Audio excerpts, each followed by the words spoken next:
तो हम बात कर रहे थे जुपिटर और राहु की विभिन्न भावों में युति के बारे में, और अब बारी आती है 12वें भाव की। अगर आपकी लगन कुंडली में 12वें भाव में इन दोनों ही ग्रह की युति है तो ये आपके लिए क्या परिणाम लेकर आएगी, इसके बारे में हम बात कर रहे हैं। तो देखिए, इसका जो प्रभाव रहेगा वो प्रत्येक लगन के अनुसार अलग अलग रहेगा। फिर आपको इनका देखना पड़ेगा कौन सी राशि में बैठे हैं और दोनों ही कौन से नक्षत्र में हैं, डिग्री वाइज इनके बीच में कितना डिफरेंस है, ये बहुत ही देखना जरूरी रहेगा। तो कहीं ना कहीं ये जो डिफरेंस रहता है डिग्री वाइज, क्योंकि ये कंजक्शन जितना ज़्यादा क्लोज होगा उतना ही ज़्यादा ये कई बार मेलेफिक इफेक्ट देता है।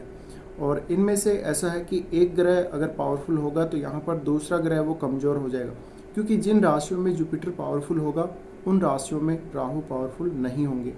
तो अगर देखा जाए यहाँ पर, अगर राहु बुध की राशियों मिथुन और कन्या में बैठे हों, या शनि की राशियों मकर और कुंभ में, या फिर शुक्र की राशियों वृषभ और तुला में हो, तो बहुत ही अच्छे परिणाम देंगी। यानी आप एक्सपेक्ट कर सकते हैं। वैसे 12वें भाव में राहु इतना अच्छा नहीं होता है, पर अगर आपकी कुंडली में शनि अगर अच्छा हुआ तो राहु कुल मिलाकर अच्छे ही परिणाम देंगे। कुछ मामलों में राहु के परिणाम खराब भी हो सकते हैं।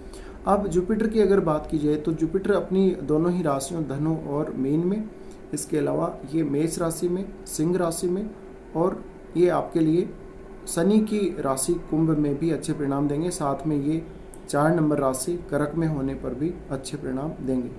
तो जुपिटर एक तरह से ऐसा ग्रह है जिस भाव में वो बैठता है उस भाव को वो विस्तार देता है, उसका विस्तार करता है। और वैसे भी जुपिटर ड्यूअल साइन को रिप्रेजेंट करता है, इस वजह से कहीं ना कहीं उस भाव में ये ड्यूअलिटी देता है।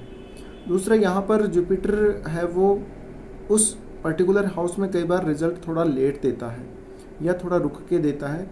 तो जब तक हमें मैच्योरिटी नहीं आ जाती तब तक जुपिटर उस हाउस के रिजल्ट को रोकता है। तो ये कहीं ना कहीं हो सकता है आपके लिए कि जुपिटर के इस हाउस में होने की वजह से आपको थोड़ा लाइफ में लेट इस भाव के रिजल्ट देखने को मिले। लेकिन इसके विपरीत राहु है। राहु उस पर्टिकुलर हाउस में जिसमें ये बैठेगा उसके प्रति बहुत ज़्यादा ऑब्सेशन देगा, उसके प्रति आपके मन में बहुत सारे ऐसे विचार देगा। तो आप अपने आप को कंट्रोल नहीं कर पाते, अपने आप को रोक नहीं पाते जब राहु जिस भाव में बैठ जाता है उससे संबंधित कार्य करने के लिए। अब जुपिटर है वो एक तरह से फायरी प्लैनेट है और राहु है वो एरी है। तो ये दोनों ही एक दूसरे के विपरीत हैं। पर ऐसे केस में जब राहु और जुपिटर दोनों ही साथ होंगे तो यहाँ पर कुछ बहुत अच्छे परिणाम आपको देखने को मिल सकते हैं।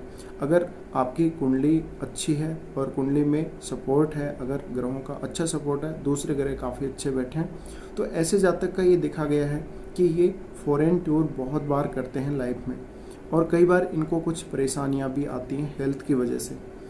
इसके अलावा हो सकता है आप किसी कंट्री में गए और वहाँ की जो क्लाइमेट है वो आपको सूट नहीं करी और फिर आपको वापस आना पड़ा। या अगर आपका राहु यहाँ पर काफ़ी अच्छा है तो आप फॉरेन में ज़्यादा फेमस होते हैं अपनी कंट्री के अलावा।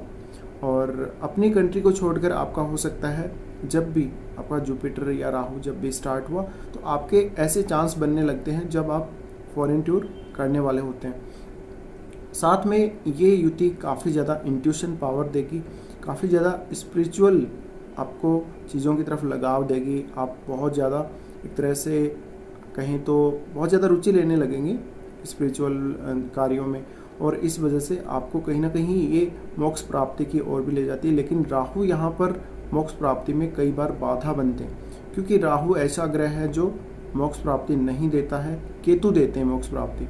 तो इस वजह से यहाँ पर जो जुपिटर है, जुपिटर एक तरह से आपको मोक्ष दिला सकते हैं। यहाँ पर शनि जैसा ग्रह या फिर जुपिटर या फिर केतु, तो जुपिटर का तो कहीं ना कहीं वही काम रहेगा।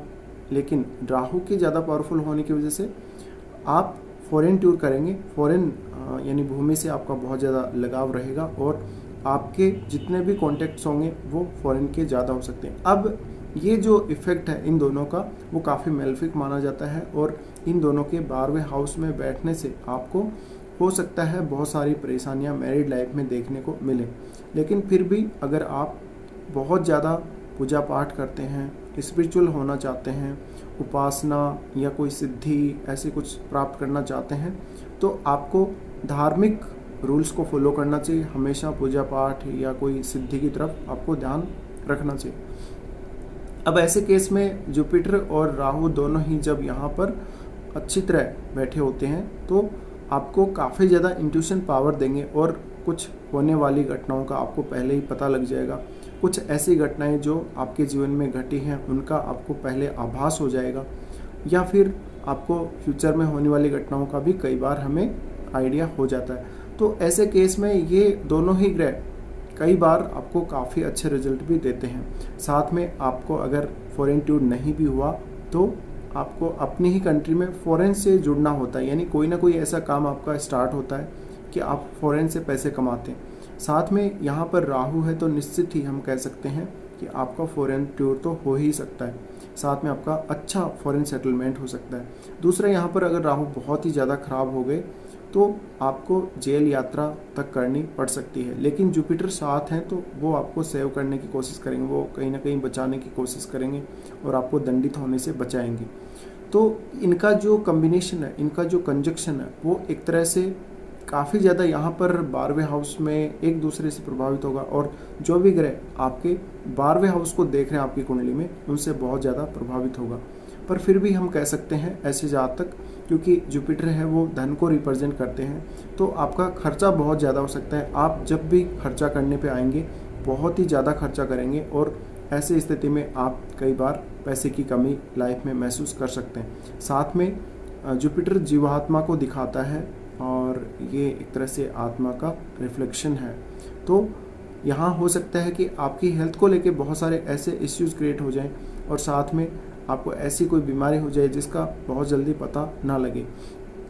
साथ में ये दोनों ही ग्रह आपके फाइनेंशियल कंडीशन को प्रभावित करेंगे। आप किसी से पैसे उधार लेंगे या किसी को पैसे उधार देंगे, इन सब बातों को, या आपके जॉब को भी ये प्रभावित करेंगे। 6th हाउस को देखेंगे तो इन दोनों की जो दृष्टि है वो भी लगभग सेम ही है, उस वजह से ये सबसे पहले दृष्टि डालते हैं 4th हाउस पे। अब 4th हाउस पे दृष्टि डालने से 4th हाउस यानी आपको घर का सुख कम रहता है, या आपको मानसिक शांति नहीं मिलती, आपकी माताजी बीमार रहती हैं, साथ में आपकी फैमिली कहीं अच्छी सेटल नहीं हो पाती, लेकिन हो सकता है आपको फॉरेन जाना पड़े और फॉरेन में आपका सेटलमेंट अच्छा हो जाए। इस दौरान अगर आप घर भी बनाते हैं अपना तो उस पर भी कहीं लोन वगैरह लेना पड़ सकता है, खर्चा बहुत ज़्यादा करना पड़ सकता है। इसके बाद ये 6th हाउस को देखते हैं, तो 6th हाउस को देखने से आप हो सकता है किसी न किसी कार्य के माध्यम से फॉरेन से जुड़े हुए हों और फॉरेन से बहुत अच्छा लाभ प्राप्त कर रहे हों, पर फिर भी आपको बीमारियां होने की संभावना बहुत ज़्यादा रहती है। साथ में आप कहीं ना कहीं अपने कार्य से असंतुष्ट बहुत ज़्यादा रहते हैं। अब इनकी जो अगली दृष्टि पड़ती है वो अष्टम भाव पर पड़ती है, तो अष्टम को देखने से आपको अकल्ट का नॉलेज अच्छा देंगे, साथ में आपको ऐसे अनुभव देंगे जीवन में जब आपके जीवन में बहुत सारी ऐसी घटनाएं घट सकती हैं जो अचानक घटित हों। साथ में ये आपके लिए साधु बनने जैसा योग, या फिर बहुत ज़्यादा स्पिरिचुअल हो जाना, या कोई सिद्धि प्राप्त कर लेना, ऐसे योग भी ये बनाते हैं। पर यहाँ पर राहु के होने से आपको हमेशा इस युति में सावधानी रखनी चाहिए और किसी भी प्रकार के बुरे कर्म या शॉर्टकट तरीकों से सावधान रहना चाहिए। अदरवाइज आपको राहु यहाँ पर फॉरेन में अच्छी सक्सेस, अच्छा सेटलमेंट देने के लिए तैयार हैं। और जुपिटर भी कहीं ना कहीं आपको हालांकि पैसे का खर्चा ज़रूर करवाएंगे और लक उतना ज़्यादा आपका साथ नहीं देगा, लेकिन आपको स्पिरिचुअल प्रोग्रेस अच्छी देंगे जुपिटर। तो इस प्रकार से ये दोनों ही ग्रह आपके 12वें भाव में आपको रिजल्ट देते हैं।